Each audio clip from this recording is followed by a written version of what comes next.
സാധാരണക്കാരനെ കൊല്ലാൻ നോക്കുന്ന ഒരുത്തനും സർക്കാർ ഖജനാവിൽ നിന്ന് കഞ്ഞിപ്പശ മുക്കി കാക്കിയിട്ട് കവാത്ത് നടത്തണ്ട എന്നാണ് പൊതുബോധം. മുഖ്യമന്ത്രി പ്രസംഗിക്കുമ്പോൾ മൈക്കൊന്ന് ഹൗളിംഗ് ഇട്ടാൽ മൈക്കിനെതിരെ പോലീസ് ജീപ്പിന് വട്ടം ചാടി വന്നാൽ ഫുട്ബോളിനെതിരെ വരെ കേസെടുക്കാൻ ആർജവം കാണിച്ച പോലീസ് ഉദ്യോഗസ്ഥർ 2 വർഷക്കാലം ഈ ദൃശ്യങ്ങൾ മൂടിവെച്ച് സംരക്ഷിച്ചത് എന്തിന്റെ പേരിലാണ്? ജിൻഡോ ജോൺ, ഇവിടെ ഇപ്പോ ഒന്ന് ഈ 4 പോലീസുകാരെ ന്യായീകരിച്ചോ അവർ ചെയ്ത കാര്യം ന്യായയുക്തമാണെന്ന് പറഞ്ഞുകൊണ്ടോ ആരും രംഗത്ത് വന്നിട്ടില്ല. സർക്കാരിന്റെ പ്രതിനിധികൾ അവരെ ഏതെങ്കിലും തരത്തിൽ പ്രൊട്ടക്ട് ചെയ്യുന്നുമില്ല എന്നുള്ള ഒരു ഭാഗം. രണ്ടാമത്തേത്, ഇപ്പോൾ നടപടി ഇനീഷ്യേറ്റ് ചെയ്തിരിക്കുന്നു, അത് സസ്പെൻഷനാണ്, പരമാവധി നടപടി എന്ന നിലപാടിലാണ് DGP എന്ന് ഞാൻ മനസ്സിലാക്കുന്നു. മൂന്നാമത്തെ കാര്യം, ഒരു ക്രിമിനൽ നടപടിക്രമം കോടതിയിൽ നടന്നുകൊണ്ടിരിക്കുകയാണ് ഈ വിഷയത്തിൽ കസ്റ്റഡി മർദ്ദനവുമായി ബന്ധപ്പെട്ട്. ഈ 3 കാര്യങ്ങൾ അവിടെ നിൽക്കുമ്പോൾ ഇപ്പോൾ ഞാൻ ചോദിക്കുന്നത് മുമ്പ് എന്നുള്ളതല്ല, ഇപ്പോൾ നീതിപൂർവകമല്ലാത്ത എന്തെങ്കിലും നടക്കുന്നതായി കോൺഗ്രസിന് ആക്ഷേപമുണ്ടോ? അഭിലാഷേ, ഒന്നാമത്തെ കാര്യം, ഇവിടെ പ്രേംകുമാർ പറഞ്ഞത് മുൻപ് ഈ വിഷയം ഉന്നയിച്ചപ്പോൾ സുജിത്തിന്റെ പരാതിയിൽ ഈ പോലീസുകാർക്കെതിരെ 3ാം ഘട്ട നടപടി എന്നുള്ള രീതിയിൽ അതിന്റെ ഡെപ്ത് അനുസരിച്ചിട്ട് 3ാം ഘട്ട നടപടി എന്നുള്ളതിൽ ഇൻക്രിമെന്റ് തടയുകയാണ് ചെയ്തത്. സസ്പെൻഷന് മേലെയുള്ള നടപടിയാണ് ഇൻക്രിമെന്റ് തടയൽ എന്നാണ് പ്രേംകുമാർ പറയുന്നത്. ഞാൻ ആ വാദം ഇങ്ങെടുക്കുക. അങ്ങനെയാണെങ്കിൽ അന്ന് നിങ്ങൾ 3ാം ഘട്ട നടപടി എടുത്ത ഉദ്യോഗസ്ഥർക്കെതിരെ ഇന്ന് ദൃശ്യങ്ങളടക്കം പുറത്തു വരുമ്പോൾ, ഇവരുടെ വധശ്രമം പോലുള്ള അതിക്രൂരമായ അക്രമ ദൃശ്യങ്ങൾ പുറത്തു വരുമ്പോൾ നിങ്ങൾ 2ാം ഘട്ട നടപടിയാണ് എടുക്കേണ്ടത്. സസ്പെൻഷൻ എന്ന് പറഞ്ഞ 2ാം തല നടപടിയാണ് എടുക്കേണ്ടത്. ഇൻക്രിമെന്റായി തടയുന്നതിനേക്കാൾ കുറഞ്ഞ നടപടി ആയിപ്പോയില്ലേ അപ്പോൾ താങ്കളുടെ വാദം അനുസരിച്ചിട്ട്? അപ്പോൾ അതൊരു ശരിയായ വാദമാണെന്ന് എനിക്ക് തോന്നുന്നില്ല. ഇവിടെയുള്ള പ്രശ്നം എന്താണെന്നറിയോ? ഈ PSC റാങ്ക് ലിസ്റ്റിൽ കോപ്പി അടിച്ച് കയറുന്ന ശിവരഞ്ജിത്തിനെ പോലെ നസീമിനെ പോലുള്ള ആളുകളൊക്കെ സർവീസ് ഞാൻ പറയട്ടെ എനിക്ക് താങ്കൾ പറഞ്ഞതിന് എല്ലാത്തിനും വാദമുണ്ട്. ഞാൻ പറയണമല്ലോ, ഞാൻ കോൺഗ്രസിന് വേണ്ടി പറയാൻ വന്നിരിക്കുന്ന ആളാണല്ലോ. 2 വർഷക്കാലം ഈ CCTV ദൃശ്യങ്ങൾ എവിടെയായിരുന്നു ഇരുന്നത് എന്ന് താങ്കൾക്ക് പറയാൻ പറ്റുമോ? ആരാ ഒളിച്ചു വെച്ചതെന്ന് അറിയാൻ പറ്റുമോ?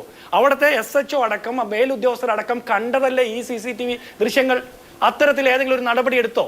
സുജിത്ത് കോടതിയിൽ പോയതിന് ശേഷം കോടതി നിർദ്ദേശപ്രകാരമല്ലേ ഒരു ക്രിമിനൽ കേസ് പോലും എടുക്കുന്നത്?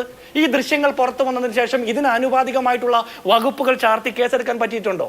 ഇവരൊക്കെ കഴിഞ്ഞ 2 വർഷക്കാലം കഞ്ഞിപ്പശ മുക്കിയത് സുജിത്തിന്റെ അടക്കം നികുതി പണം കിട്ടിയ സർക്കാർ ഖജനാവിൽ നിന്ന് ശമ്പളം പറ്റിക്കൊണ്ടാണ്. ഇവിടെ സാധാരണക്കാരനെ കൊല്ലാൻ നോക്കുന്ന ഒരുത്തനും സർക്കാർ ഖജനാവിൽ നിന്ന് കഞ്ഞിപ്പശ മുക്കി കാക്കിയിട്ട് കവാത്ത് നടത്തണ്ട എന്നാണ് പൊതുബോധം. കേരളത്തിലെ സാമാന്യ ബോധമുള്ള സാധാരണക്കാരുടെ വികാരം അതാണ് കോൺഗ്രസിനും പറയാനുള്ളത്. ഒരു മനുഷ്യൻ നേരിടുന്ന ഏറ്റവും വലിയ അക്രമം അയാളുടെ നേരിടുന്ന ഇൻസൾട്ടാണ്. ആ ഇൻസൾട്ട് അത്രത്തോളം വലുതായതുകൊണ്ടാണ് സുജിത്ത് പോരാട്ടത്തിന് പോയത്. അങ്ങനെ പോരാട്ടത്തിന് പോകാൻ ശേഷിയില്ലാത്ത 1046 മനുഷ്യർ ലോക്കപ്പിനകത്തും പുറത്തും മരണപ്പെട്ട നിലയിൽ കണ്ടതിനെ കുറിച്ച് ഞാൻ ആദ്യം പറഞ്ഞു.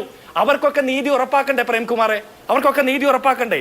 ഇനി താങ്കൾ പറയുന്നത് ഇവിടെ ഈ സുജിത്തിനെ തല്ലിയ പോലീസുകാർക്ക് ഈ കാക്കിയുടെ അധിക ബലം ഊരി വെച്ചിട്ട് പൊതുസമൂഹത്തിൽ വന്ന് ധൈര്യത്തോടെ പറയാൻ പറ്റുമോ ഞങ്ങൾ ആ സുജിത്തിനെ തല്ലിയെന്ന് പറയാൻ പറ്റുമോ?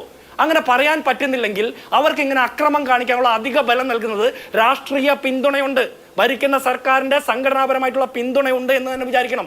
ഇനി നുഹ്മാൻ എന്ന് പറഞ്ഞ SI കോൺഗ്രസ്സുകാരനായിരുന്നു ഒരു SIയെ എന്തിനാണ് പിണറായി വിജയൻ എന്ന് പറഞ്ഞ CPM കാരനായിട്ടുള്ള ആഭ്യന്തര വകുപ്പ് മന്ത്രിയുടെ സർക്കാർ എന്തിനാ സംരക്ഷിക്കുന്നത്? എന്തിന് 2 വർഷക്കാലം കോൺഗ്രസ്സുകാരനെന്ന് നിങ്ങൾ പറയുന്ന നുഹ്മാന്റെ ഇടിക്കുന്ന ദൃശ്യങ്ങൾ നിങ്ങൾ സൂക്ഷിച്ചു വെച്ചത്, സംരക്ഷിച്ചത്? മറുപടി പറയണ്ടേ?